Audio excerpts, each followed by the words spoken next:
አለበለዚያ የቦርሳ አባት ቦርሳውን ለባለቤቱ መልስ። አይ ካልክ ግን በራሴ መንገድ እቀበላቸዋለሁ። ስለምን ቦርሳ ነው? ይሄ ነው አይደለም። እዚህ ሰፈር የቦርሳ ተቀቡ አንተ ነህ። ያንተ ሰዎች የኔን የሆነ ንብረት ወስደዋል። ነገሩን ወደ ሌላ ጉዳይ ከመውሰድ በፊት ቦርሳዬን መልስ። ያው እንደምታየው ስራው ቀዝቅዟል። የኔ ሰዎች ደግሞ ያንተን ሰዎች ጠንቅቀው ነው የሚያውቁት። እንደዚህ አይነት ስራ አይሰሩ። ጥሩ። እዚህ ነገር ውስጥ እጅ እንዳለበት ካወቅኩ እንዳሁኑ እያንኳኳ ሳይሆን እየተኮስኩ ነው የምገባው።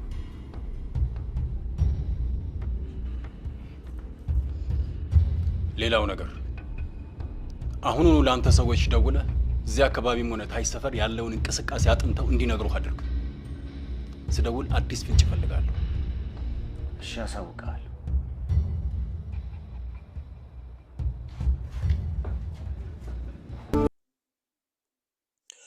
ሰላም ጤና ይስጥልኝ። እንዴት አላችሁ የተከበራችሁ አድማጭ ተመልካቾቻችን? ዛሬም እንግዲህ ያው ልጄ ድራማ ቀጥሏል። እንግዲህ ብዙዎቻችሁ በኮመንት እንዲሁም በፌስቡክ፣ በቲክታክ፣ በኢንስታግራም አካውንታችን ላይ የገባችሁ ልጄ ድራማ መቼ ነው የሚቀጥለው እያላችሁ እየጠየቃችሁ ነበር። ዛሬ እንግዲህ ያው ወደ እናንተ ሙሉ ድራማውን ለማድረስ ከች ብለናል ማለት ነው። እንግዲህ አዲስ ከሆናችሁ ሰብስክራይብ ማድረጋችሁ እንዳትረሱ፣ እንዲሁም ቪዲዮ ላይክ እንድታደርጉ በዚሁ አጋጣሚ ለማስታወስ እወዳለሁ። ምክንያቱም ዛሬ ላይክ ባታደርጉ ነገር ሞ ላይክ ታደርጋላችሁ፣ ሰብስክራይብ ታደርጋላችሁ ማለት ነው። የእናንተ ሀሳብ እንግዲህ እጅጉን ያስፈልገናል። እንግዲህ ልጄ ድራማ ከጀመረ ዛሬ እንግዲህ ሁለተኛ ሳምንቱን አስቆጥሯል። እንግዲህ የልጄ ተከታታይ ድራማ ከክፍል 5 በኋላ ያለው ቀጣይ ክፍል በካናል ፕላስ ሲኒማ ብቻ ላይ ብቻ እንደሚታይ ከዚህ ቀደም ለእናንተ እንግዲህ እንደተናገረን ይታወሳል። ልጄስ እንግዲህ በካናል ፕላስ ሲኒማቱ እንዲሁም በቃና ቲዩብ ላይ ከዚህ ቀደም እንደሚተላለፍ የሚታወስ ጉዳይ ነው። ከአሁን ጀምሮ ደግሞ በካናል ፕላስ ብቻ እንደሚታይ ነው በአሁኑ ሰዓት እንግዲህ መረጃዎች የሚያሳዩት። እንግዲህ ልጄስ ድራማ እስካሁን ድረስ ምዕራፍ 1 እንዲሁም ክፍል 10 ነው እንግዲህ የደረሰው።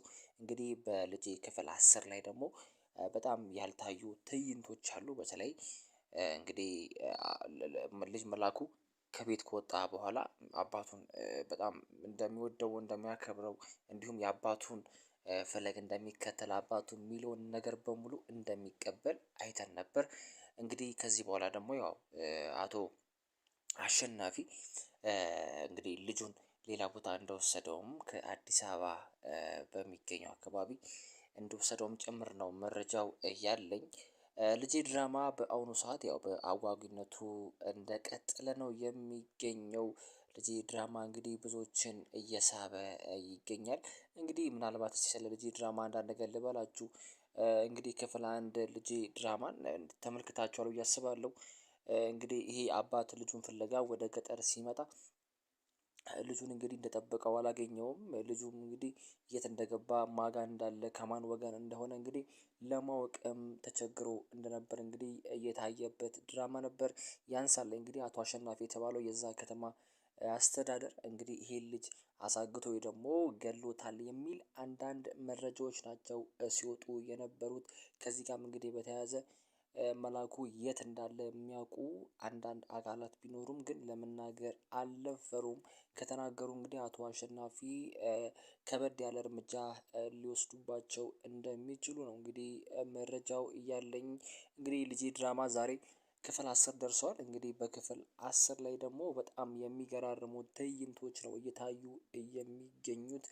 ከክፍል 1 አንስቶ እስከ ክፍል 10 ድረስ ያሉ እንግዲህ እያንዳንዱ ሲኖች እጅግ በአጓጊነታቸው እንዲሁም ሰዎችን በመሳብ በጣም ተወዳጅ የሆነ ድራማ ነው። ከዚህ ቀደም በቃና ላይ ይታይ ነበር። እንግዲህ እነሱም ፕሮሞሽን ለማድረግ ነው ከክፍል 1 እስከ ክፍል 5 በቃና ላይ ሲያሳዩ የነበሩት።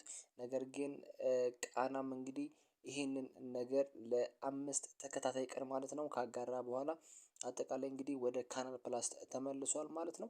የተከበራችሁ አድማጭ ተመልካቾቻችን ያው እንግዲህ የእናንተም ጥያቄ እንዳለ ሆኖ ብዙዎቻችሁ እንግዲህ በኮመንት ላይ የእናንተን ሀሳብ እያጋራችሁ ነው። በተለይ ለምንድነው የማትለቁት እባካችሁ የልጄ ድራማን ወደ እኛ አቅርቡ የምትሉ ወገኖች አላችሁ። እኛ ልጄን ድራማ ለእናንተ ለማድረስ አሁንም ቢሆን እየታገልን ነው የምንገኘው። ነገር ግን ካገኘነው ድራማውን ወደ እናንተ የምናደርስ ይሆናል።